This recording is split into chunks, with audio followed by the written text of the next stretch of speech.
നേപ്പാളിലെ ജൻസി കലാപത്തിന് പിന്നാലെ നേപ്പാൾ പ്രധാനമന്ത്രി കെ.പി. ശർമ്മ ഒലി രാജിവെച്ചു. ചികിത്സയ്ക്കെന്ന വ്യാജേന ശർമ്മ ദുബായിലേക്ക് കടന്നേക്കും എന്നുള്ളതാണ് സൂചന. അതിനിടെ രാജ്യത്തെ പ്രക്ഷോഭം കൂടുതൽ കലുഷിതമാവുകയാണ്. പ്രതിഷേധക്കാർ നേപ്പാൾ പാർലമെന്റിന് തീയിട്ടു. പ്രധാനമന്ത്രിയുടെ സ്വകാര്യ വസതിയും അഗ്നിക്കിരയാക്കി. മുൻ പ്രധാനമന്ത്രിയെയും വിദേശകാര്യമന്ത്രിയെയും പ്രക്ഷോഭകാരികൾ ആക്രമിച്ചു.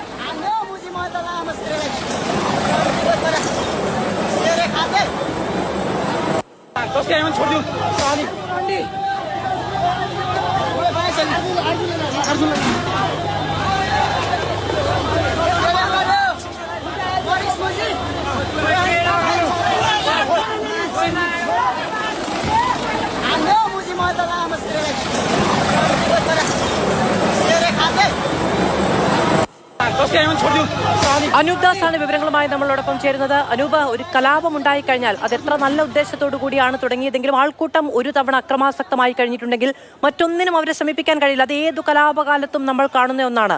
ഇതിപ്പോ ഈ സമൂഹ മാധ്യമങ്ങൾ പുനഃസ്ഥാപിച്ചു. പക്ഷേ അപ്പോൾ പ്രധാനമന്ത്രിയുടെ രാജി ആവശ്യപ്പെട്ടു. പ്രധാനമന്ത്രി രാജിവച്ചിരിക്കുന്നു. പക്ഷെ പാർലമെന്റ് മന്ദിരമടക്കം അഗ്നിക്കിരയാക്കുകയും കാണുന്ന സർക്കാർ ഉദ്യോഗസ്ഥരെയോ അധികാരികളെയോ മുഴുവനും അക്രമത്തിനിരയാക്കുകയും ചെയ്യുന്ന രീതിയിലേക്ക് കാഠ്മണ്ഡു കൈവിട്ടുപോയോ?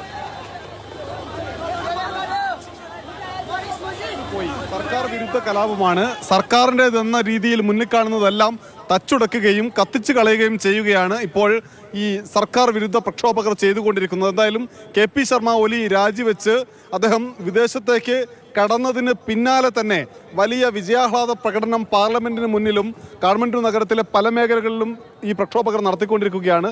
ഇന്ന് രാവിലെ മുതൽ തന്നെ പാർലമെന്റ് മന്ദിരം ഉൾപ്പെടെ കത്തിച്ച പ്രക്ഷോഭകർ ഏറ്റവും ഒടുവിൽ ചെയ്തത് മുൻ പ്രധാനമന്ത്രി ഇപ്പോഴത്തെ വിദേശകാര്യമന്ത്രി ഉൾപ്പെടെയുള്ളവരെ തെരുവിൽ നേരിടുന്നതിൻ്റെ കാഴ്ച ഇപ്പോൾ കാണാൻ കഴിയുന്നു. അതിൻ്റെ ദൃശ്യങ്ങൾ പുറത്തു വരുന്നു. എന്തായാലും കലാപം വിജയിച്ച അവരുടെ ആവശ്യങ്ങൾ അംഗീകരിക്കപ്പെട്ട സാഹചര്യത്തിൽ ഇനി എന്ത് തീരുമാനം ഈ പ്രക്ഷോഭകർ എടുക്കുമെന്നതാണ് വളരെ പ്രധാനപ്പെട്ട വിഷയം.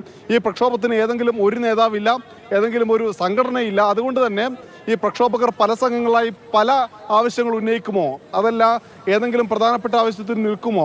ഇനിയിപ്പോൾ അവിടെ ബാക്കിയുള്ളത്, അവിടെ ഭരണത്തിലുള്ളത് ഒരു കമ്മ്യൂണിസ്റ്റ് പാർട്ടി നേതാവായിരുന്നു, പ്രതിപക്ഷത്തും കമ്മ്യൂണിസ്റ്റ് പാർട്ടിക്കാരാണ്. ഇനിയിപ്പോൾ മറ്റൊരു സർക്കാർ വന്നു കഴിഞ്ഞാൽ അതിനെ ഈ പ്രക്ഷോഭകർ അംഗീകരിക്കുമോ തുടങ്ങിയിട്ടുള്ള ചോദ്യങ്ങളുണ്ട്. എന്തായാലും ഇന്ന് വൈകിട്ട് തന്നെ പുതിയ പ്രധാനമന്ത്രി സ്ഥാനമേൽക്കുമെന്ന വിവരങ്ങൾ നേപ്പാളിൽ നിന്ന് ലഭിക്കുന്നു. അങ്ങനെയെങ്കിൽ ആ ഭരണമേൽക്കുന്ന നേതാവിനെ അംഗീകരിക്കാൻ ഈ പ്രക്ഷോഭകർ തയ്യാറാവുമോ എന്നതാണ് വളരെ പ്രധാനപ്പെട്ട ചോദ്യം.